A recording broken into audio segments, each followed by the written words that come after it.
Bismillahirrahmanirrahim. Alhamdulillahi rabbil alamin. Wabihi nasta'in ala umuri dunya waddin. Wassalatu wassalamu ala ashrafil anbiya'i wal mursalin, Sayyidina wa habibina Muhammadin wa ala alihi wa sahbihi ajma'in. Qala al-musannif al-imam hujjatul islam Abu Hamid Muhammad bin Muhammad al-Ghazali rahimahullah wa nafa'ana bi ulumih. Al-aslur rabi' fi bayani ma'nal husni wal jamal. Ya'lam annal mahbusa fi madhiqil khayalati wal mahsusat rubbama yazunnu annahu la ma'na lil husni wal jamal illa tanasubal khilqati wasyikli wa husnal lawn wa kaunal bayadi musharraban bihumrah wa imtidadal qamah ila ghairi dhalik mimma yusafu min jamali syakhsil insan. Fa innal husnal awla ba'dal khalqi husnul absar wa akthara iltifatihim ila suwari ashkhas wa yazunnu anna ma laysa mubsara wala mutakhayyala wala mutashakkala wala mutalawwana muqaddarun fala yutasawwaru husnuh. Wa idza lam yutasawwar husnuhu lam yakun fi idrakihi ladzah falam yakun mahbuba. Fahadha khata'un zahir. Fa innal husna laysa maqsuran ala mudrakatil basar wala ala tanasubil khilqah wa imtizajil bayadi bil humrah ila akhirih.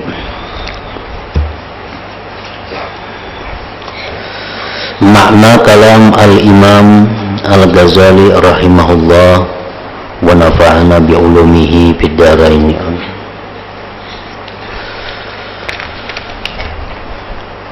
Asal pokok yang keempat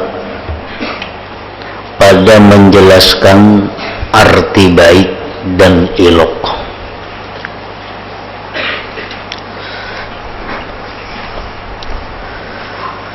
Dalam keterangan yang dahulu disebutkan oleh Imam Al-Ghazali bahwa sesuatu yang elok itu dicintai. Sesuatu yang elok itu adalah lezat, dan yang lezat itu mahbub, dicintai. Nah, di dalam pokok yang keempat ini Imam Ghazali mengajak kita untuk berpikir tentang penjelasan mengenai sabda Rasulullah sallallahu alaihi wasallam, innallah jamil wa yuhibbul jamal. Sesungguhnya Allah itu adalah elok. Sesungguhnya Allah itu adalah indah.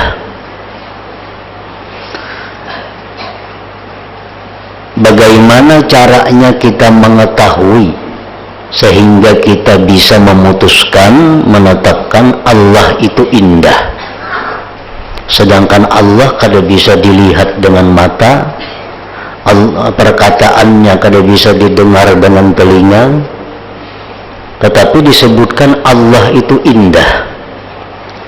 Nah, bagaimana caranya supaya kita bisa merasakan keindahan Allah yang mana tidak bisa dijamah oleh tangan kita, kada bisa dilihat mata kita, perkataannya kada didengar telinga kita. Nah, Imam Ghazali ingin menjelaskan apa yang dimaksud dengan baik dan elok itu. Ketahuilah bahwasanya orang yang dipenjara dalam sempitnya khayalan dan perasaan-perasaan, artinya orang yang pikirannya sempit, orang yang pikirannya terkurung, itu kadang-kadang ia menyangka bahwa tidak ada arti bagi kebaikan dan keelokan melainkan kesesuaian kejadian dan bentuk dan baiknya warna, keadaan putih kemirah-mirahan, sedang tinggi badan, dan lain sebagainya dari apa yang disifatkan dari keelokan bentuk seseorang. Karena sesungguhnya kebaikan yang memperkuat atas makhluk adalah kebaikan pandangan, dan banyaknya berpaling mereka makhluk kepada bentuk-bentuk rupa seseorang, maka ia menyangka bahwa apa yang tidak dapat dilihat, tidak dapat dikhayalkan, apa yang tidak berbentuk dan tidak berwarna itu ditakdirkan, maka tidak terupalah kebagusannya, keindahannya.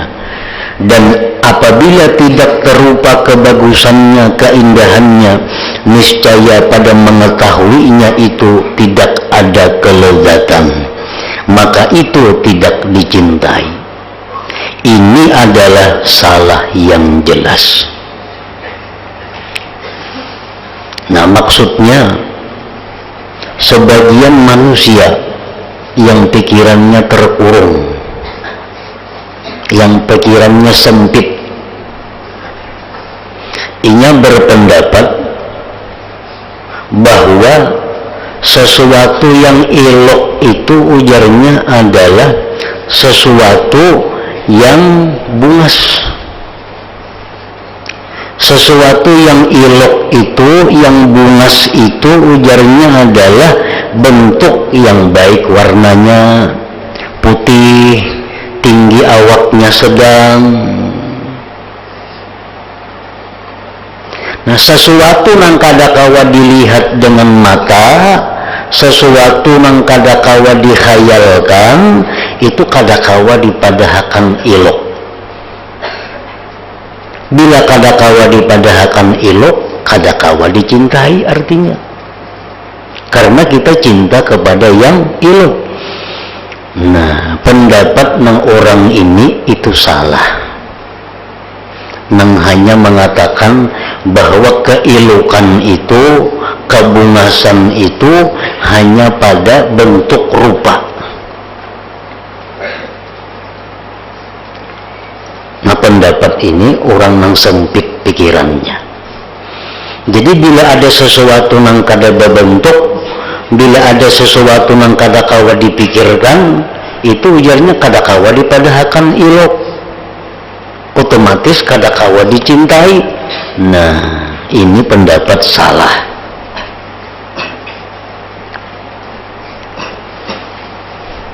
Jadi ini hanya terbatas ilok itu nang kawa dilihat.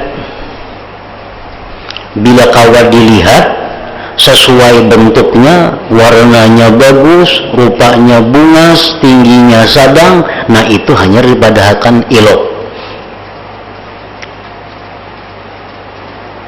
Ini adalah salah yang jelas.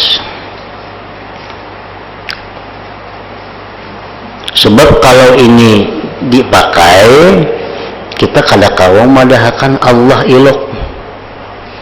Karena Allah kada kawa dilihat, Allah kada kawa ditakdirkan, Allah kada kawa dikhayalkan. Nah, amun pendapat orang ini kada kawa madahakan Tuhan itu ilok, karena Tuhan kada berbentuk. Nah, makanya pendapat ini salah.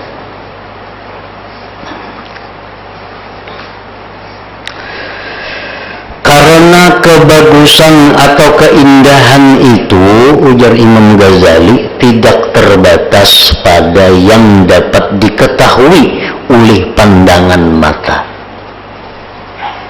Nangaran ilok itu kada terbatas hanya untuk mata, dan tidak terbatas pula atas kesesuaian kejadian dan bercampurnya putih dengan merah. Misal bila awak itu putih kemirah-mirahan, kejadian tubuhnya seimbang sesuai, itu hanya dikatakan ilok. Nah, itu kada terbatas itu. Pengertian ilok itu lebih luas. Maka sungguh kami mengatakan ini adalah tulisan yang bagus. Kita bisa mengatakan, baiknya tulisan ini adalah suara yang bagus, baiknya suaranya. Ini adalah kuda yang bagus. Bahkan kami mengatakan ini adalah pakaian yang bagus. Ini wadah yang bagus.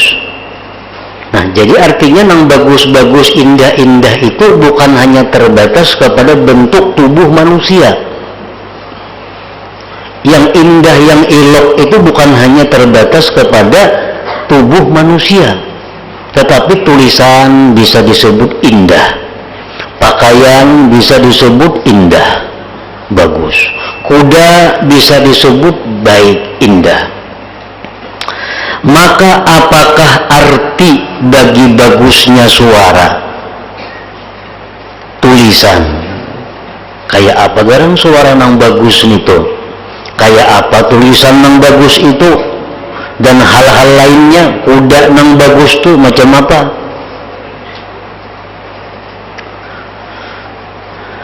Apabila tidak ada kebagusan kecuali pada rupa, amunnya bagus tuh hanya untuk rupa aja, dan telah maklum diketahui bahwa mata itu merasa lezat dengan memandang kepada tulisan yang bagus. Tulisan itu bagus, mata nyaman melihat. Telinga merasa lezat mendengarkan bunyi-bunyian yang bagus dan merdu. Dan tidak ada dari sesuatu dari hal-hal yang diketahui melainkan itu terbagi kepada bagus dan jahat atau kada bagus. Ada nang bagus, ada nang kada bagus, nang apa aja. Maka apakah arti bagus padanya hal-hal tersebut bersamaan? Apa artinya bagus kuda? Apa artinya bagus pakaian? Apa artinya indah itu suara? Apa artinya itu indah tulisan? Apa artinya itu indah yang ada pada Allah Ta'ala?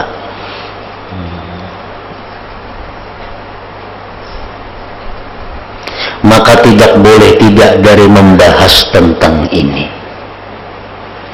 Kita semuaan bisa membaca hadisnya, Innallah jamil, Allah itu elok. Kayak apa garang iloknya Tuhan itu? Maka kada kawa dilihat, suaranya kada kawa didengar, zatnya kada kawa diraba. Jadi kita selama ini hanya bisa menyambat bahwa Allah itu indah, Allah Ta'ala itu elok. Apa maksudnya Allah itu elok? Nah, maka tidak boleh tidak dari membahas tentang ini. Karena kita kada akan bisa mencintai Allah sebelum kita mengetahui keelokan Allah itu. Kada bisa kita cinta mungkin kita kada tahu itu elok kadanya, mungkin kita kada tahu itu baik kadanya, kita kada kawa cinta. Nah, jadi selama kita kada tahu cinta, kita kada tahu elok, berarti kita belum kawa cinta kepada Allah. Maka ibadah-ibadah kita selama ini kadada berdasarkan cinta. Nah, selama ibadah kita ini belum berdasarkan cinta, berarti ibadah kita masih di tingkatan yang bawah.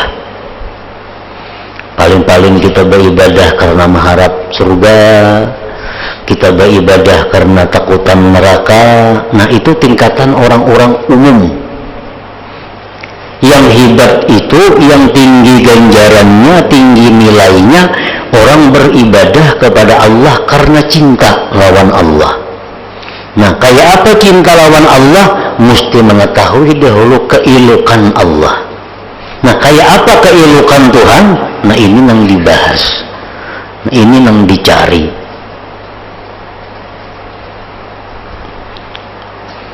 Maka tidak boleh tidak dari membahas tentang itu. dan pembahasan ini akan panjang dan tidak patut dalam ilmu muamalah memanjang-manjangkan pembahasan ini. Orang sembahyang 2 rakaat, nang saikung sembahyang ini karena mengharap pahala, dapat pahala. Yang saikung ini sembahyang karena ingat takutan lawan Allah, dapat ganjaran. Yang satu ini sembahyang karena dia cinta kepada Allah. Nah, ini yang tinggi. Ini yang tinggi nilainya di sisi Allah. Karena orang yang beribadah karena cinta itu, maka ibadahnya kadang akan merasa sulit. Ibadahnya itu kadang akan merasa lapah, bahkan senang. Nah, kayak apa senangnya hati kita berbakti kepada orang yang kita cintai? Kayak apa kita menerima perintah dari orang yang kita cintai, dengan senang hati kita melakukannya. Nah, ini yang dicari supaya ibadah kita ini dengan lapang, supaya ibadah kita ini jangan hendak lakas tuntung, supaya ibadah kita jangan hendak cepat selesai. Kenapa kita beribadah selalu hendak lakas tuntung? Karena ibadah kita kadang berdasarkan cinta kepada Allah. Nah,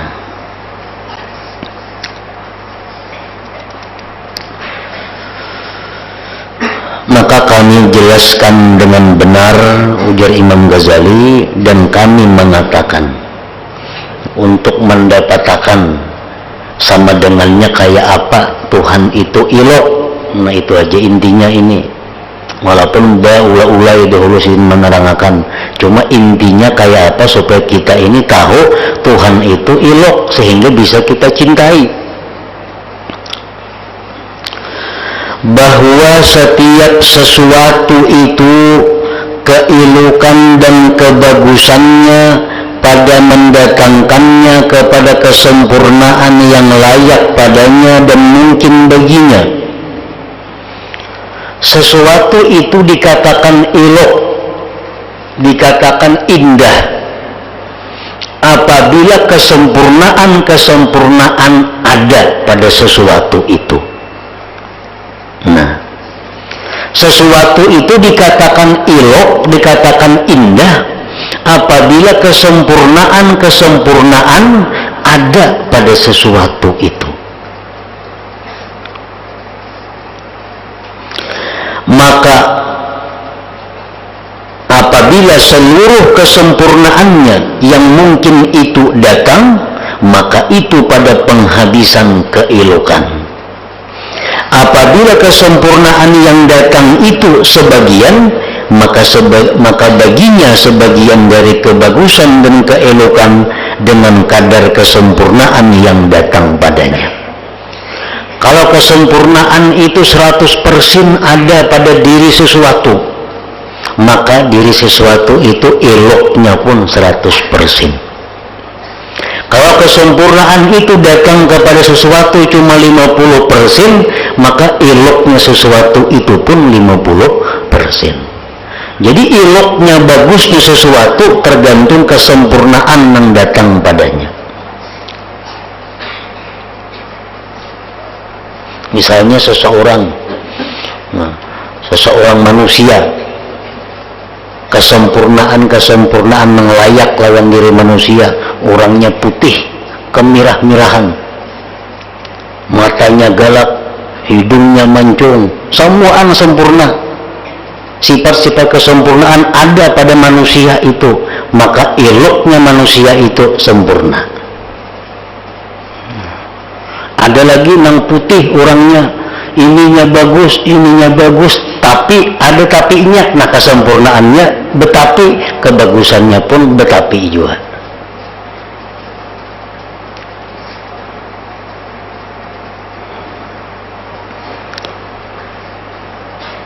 Nah, jadi Allah Subhanahu wa Ta'ala itu satu zat yang bersifat kesempurnaan.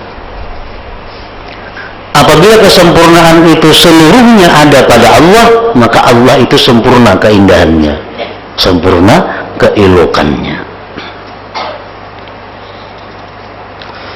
kuda yang bagus adalah kuda yang terkumpul padanya apa yang layak dengan kuda dari kelakuan, bentuk, warna, bagus larinya, mudah menyerang dan kembali lagi kepadanya.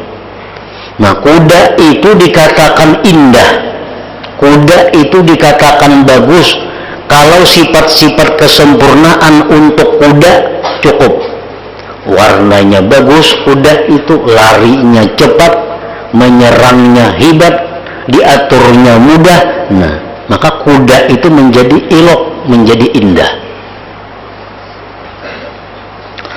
Tulisan yang bagus adalah setiap tulisan yang terkumpul padanya apa yang layak dengan tulisan, dari kesesuaian huruf, keseimbangannya, lurus susunannya, dan bagus pengaturannya.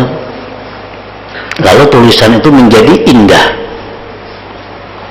Tulisan betul benaik kayak gunung, nah udah mau baik. Tulisan bahalus begana, banu bemiring, banu baraka, kadang mau bagus. Dan bagi setiap sesuatu ada kesempurnaan yang layak baginya. Dan kadang-kadang layak dengan lainnya yang menjadi lawannya. Maka bagusnya segala sesuatu itu pada kesempurnaannya yang layak baginya. Maka manusia itu tidak bagus dengan sesuatu yang dapat menjadikan bagus pada kuda lain. Kalau manusia itu dikatakan indah, lain lawan kuda dikatakan indah. Kalau kuda itu dikatakan indah, warnanya mesti warna ini, larinya cepat, itu untuk kuda. Kalau untuk manusia apa? Lain lagi. Dan tulisan tidak bagus dengan sesuatu yang dapat menjadikan bagus pada suara lain. Tulisan yang bagus kalau ini. Suara yang bagus kalau ini lain lawan tulisan. Wadah tidak bagus, bejana tidak bagus dengan sesuatu yang dapat menjadikan bagus pada pakaian. Cangkir ini baik bila ini lain lawan baju baik. Keadaannya lain, demikian pula hal-hal lainnya. Nah, jadi kuda dikatakan bagus bila macam ini. Manusia dikatakan indah bila macam ini. Pakaian dikatakan indah bila macam ini. Allah Ta'ala dikatakan indah lain lagi pulang. Nah, karena keadaannya berlainan. Nah, jadi di sini sudah jelas bahwa sesuatu yang indah itu bukan hanya bagian dari mata. Tadi kan orang yang sempit pemikiran tadi memadahkan bahwa ilok itu nyaman dipandang mata. Nah, itu orang yang sempit pikiran. Ternyata banyak nang ilok tapi kadang melalui mata. Kayak suara yang indah, nah, itu kan kadang melalui mata. Kita ketuju cinta mendengar suaranya karena merdu, karena bagus. Lawan mata kan melihat suara itu kadang lawan mata. Nah, jadi di sini sudah jelas bahwa ilok itu bukan hanya untuk mata, tapi bisa juga untuk telinga. Nah, jika engkau berkata, hal-hal ini sekalipun tidak dapat diketahui seluruhnya dengan indera penglihatan seperti suara dan rasa makanan, maka sesungguhnya hal itu tidak terlepas dari diketahui oleh indera. Hal itu dirasakan oleh indera-indera. Bujur suara merdu itu telinga, kan telinga bagian panca indera. Makanan yang lezat, yang cukup, ini disebut makanan yang indah, makanan yang bagus, itu lewat panca indera juga lawan rasa. Tapi kalau Allah Ta'ala itu kadakawa dijangkau indera. Kayak apa caranya mengetahui Tuhan itu ilok? Nah,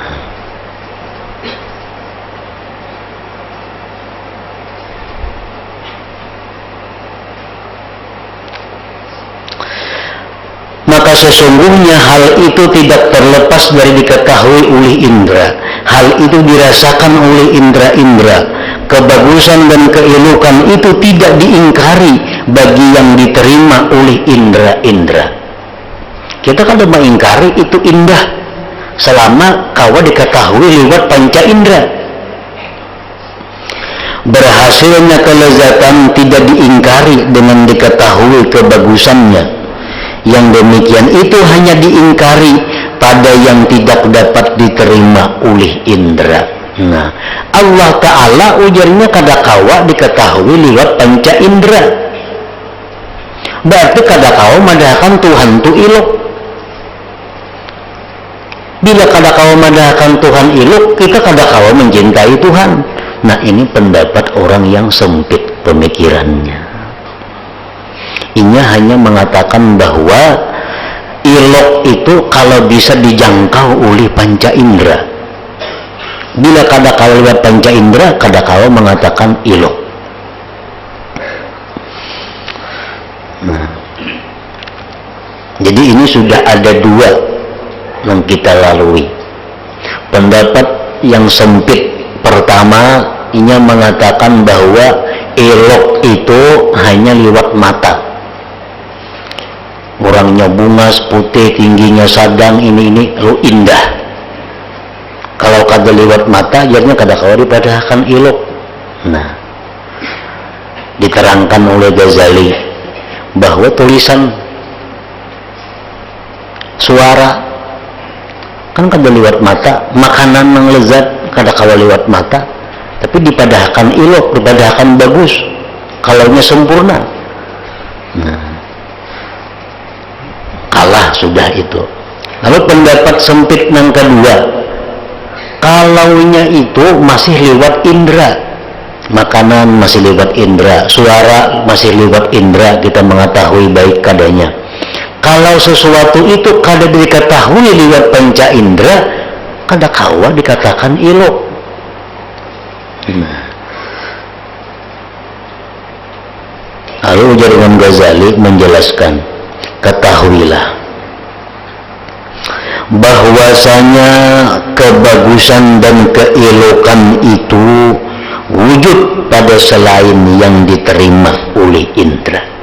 Nah, ujar Imam Ghazali, ilok itu, jamil itu, indah itu bisa diketahui kada liwat panca indera.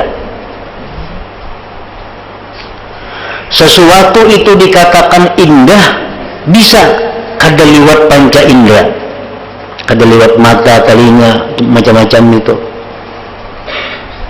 Karena ujar Sidin dikatakan ini adalah akhlak yang baik. Akhlak orang itu elok. Ini ilmu yang baik. Itu adalah ilmu yang bagus. Orang tuh ilmunya bagus benar. Nah, orang tuh ilmunya ilok benar. Ini perjalanan hidup yang baik. Dan ini akhlak yang ilok. Dan hanya saja akhlak yang ilok yang dimaksudkan dengannya adalah ilmu, akal, ifah, keberanian, takwa, pemurah, muruah, dan sifat-sifat kebaikan yang lain.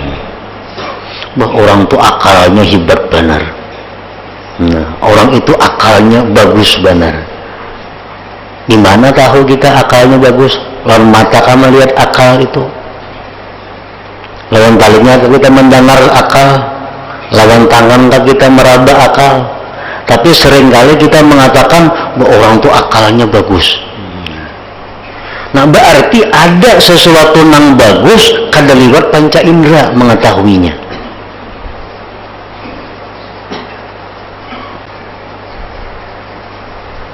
Orang itu ilmunya bagus. orang itu ilmunya indah, ilmunya hebat. Di mana tahu ilmunya itu bagus? Kawa dijapai kah ilmu itu? Kawa dilihat kah ilmu itu? Kawa didengar kah ilmu itu? Tapi kita mengatakan ilmu orang itu bagus. Nah, berarti ada sesuatu yang bagus tanpa melalui panca indera. Nah, semakin parak sudah lawan Allah Ta'ala nih, semakin parak lawan Allah Ta'ala. Karena kita hendak menyimpulkan bahwa Allah Ta'ala itu ilok, sedangkan Allah kadang-kala lewat panca indera diketahui. Nah, cara pendekatannya ya macam ini.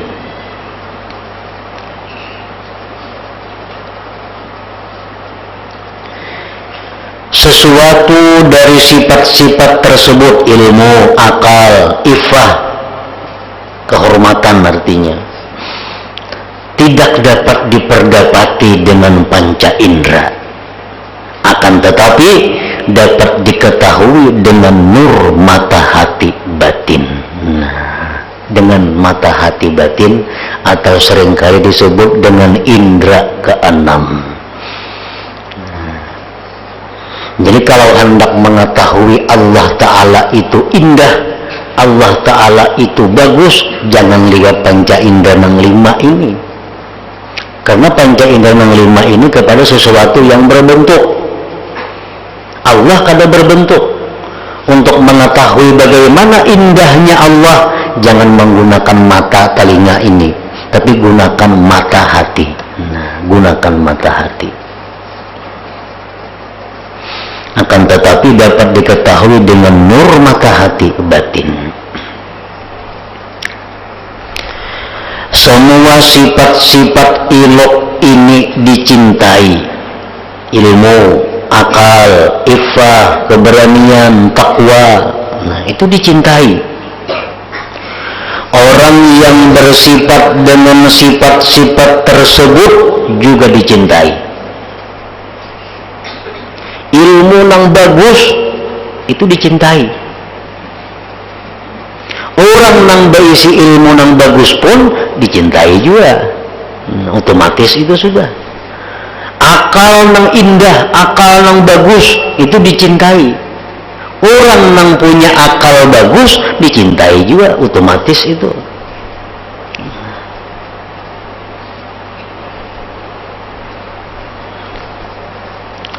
Semua sifat-sifat ilok ini dicintai. Orang yang bersifat dengan sifat tersebut juga dicintai. Dengan tabiat bagi orang yang mengetahui dan mengenal sifat-sifatnya. Itu sudah tabiat manusia. Tabiat manusia ini cinta dengan sesuatu keindahan. Itu tabiat manusia.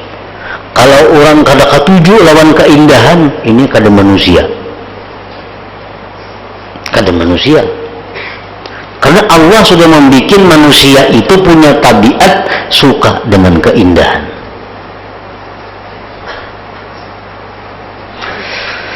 Tanda yang demikian dan sesungguhnya urusan memang seperti yang demikian, bahwasanya tabiat-tabiat itu ditabiatkan atas mencintai para nabi salawatullah alaihim dan mencintai para sahabatnya radhiyallahu ta'ala anhum.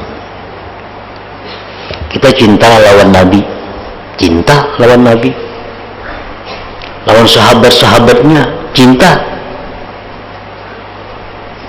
meskipun mereka tidak menyaksikannya. Soalnya kita melihat nabinya kada suah, melihat Abu Bakar sualah kada biasa. Kenapa kita cinta lawan nabi? Padahal kalau saya melihat bentuk nabi macam apa, jalannya macam apa, rupanya macam apa, nabi itu kada pernah kita lihat. Tapi kenapa kita cinta lawan nabi? Nah, kenapa kita cinta dengan Abu Bakar? Padahal kita kada pernah bertemu Abu Bakar. Nah, ini menunjukkan bahwa cinta itu bisa timbul kepada sesuatu yang tidak dilihat. Kepada sesuatu yang tidak dilihat. bahkan mencintai orang-orang yang mempunyai mazhab seperti Imam Syafi'i, Abu Hanifah, Malik dan lain-lainnya. Kita cinta Imam Syafi'i karena kita pengikut beliau. Sehingga sesungguhnya seseorang laki-laki kadang-kadang kecintaannya kepada pemilik mazhab itu melewati batas cinta. Yang demikian itu mendorong orang tersebut menginfakkan seluruh hartanya untuk menolong mazhabnya dan membelanya. Dan ia pertaruhkan nyawanya pada memerangi orang yang mencela imam dan pengikutnya. Maka berapa banyak darah yang ditumpahkan pada menolong pemilik-pemilik mazhab. Maka semoga saya mengetahui, orang yang mencintai Imam Syafi'i misalnya, maka mengapa ia mencintainya? Nah, kita ini cinta lawan Imam Syafi'i. Karena apa kita cinta lawan Sidin itu? Padahal ia tidak menyaksikan sama sekali rupanya. Padahal kita kalau tahu rupa Syafi'i itu macam apa. Dan jikalau ia menyaksikannya, andai kata kita melihat Imam Syafi'i, barangkali ia tidak memandang bagus rupanya. Andai kata kita mencintai Nabi itu, bertemuan lawan Nabi, itu kita kadang mencintai karena kebungasannya. Maka pandangan bagusnya yang mendorong ia berlebih-lebihan mencintai Imam Syafi'i adalah karena rupanya yang batin.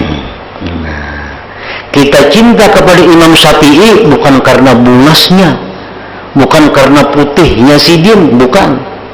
Tapi kita cinta Imam Syafi'i karena ada keindahan-keindahan rupa pada batin Sidin, bukan karena rupanya yang zahir.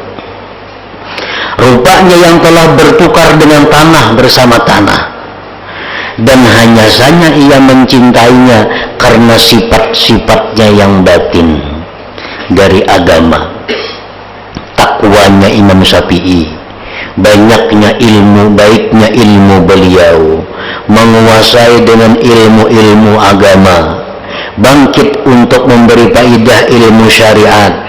Dan karena menyebarkannya kebaikan-kebaikan ini di dunia, perkara-perkara ini semua adalah elok, indah, yang tidak dapat diketahui keelokannya kecuali dengan nurul basirah, dengan mata hati. Adapun indra yang 5 ini maka tidak mampu mengetahuinya. Nah, ini satu bukti bahwa keelokan itu, keindahan itu bisa ditetapkan kepada sesuatu nang kada kita lihat, nang kada kita dengar, nang kada kita raba. Contohnya apa? Kita mencintai para nabi, kita mencintai para sahabat, kita mencintai Imam Syafi'i. Kita cinta bukan karena ketampanan mereka, kada. Kita cinta bukan karena gagah perkasa mereka, kada. Tapi kita cinta mereka itu karena mereka punya agama yang kuat, karena mereka punya ilmu yang banyak, mereka punya akal yang bagus, mereka punya takwa yang sempurna. Nah, takwa, akal, ilmu itu kawa dilihat lawan mata, kada kawa. Ang panca indera kada kawa, tetapi hanya dengan mata hati. Nah, dengan mata hati. Nah, demikian juga halnya kalau kita kaina menetapkan Allah Ta'ala itu indah. Nah, demikian halnya kita menetapkan Allah itu indah. Bukan Allah Ta'ala itu berbentuk indahnya, kada. Tapi sifat-sifat keindahan Tuhan itu yang bisa dilihat, dirasa oleh mata hati kita, itu yang menyebabkan kita memutuskan bahwa Allah itu indah, yang akhirnya kita bisa mencintai Allah Subhanahu wa Ta'ala. Nah, demikian pula orang yang mencintai Abu Bakar Siddiq radhiyallahu anhu. Nah, hingga situ dulu. Iyyaka na'budu wa iyyaka nasta'in. Ihdinas mustaqim shiratal ladzina ويا أيها الرجل منه شفاعة صلوا عليه وسلموا تسليما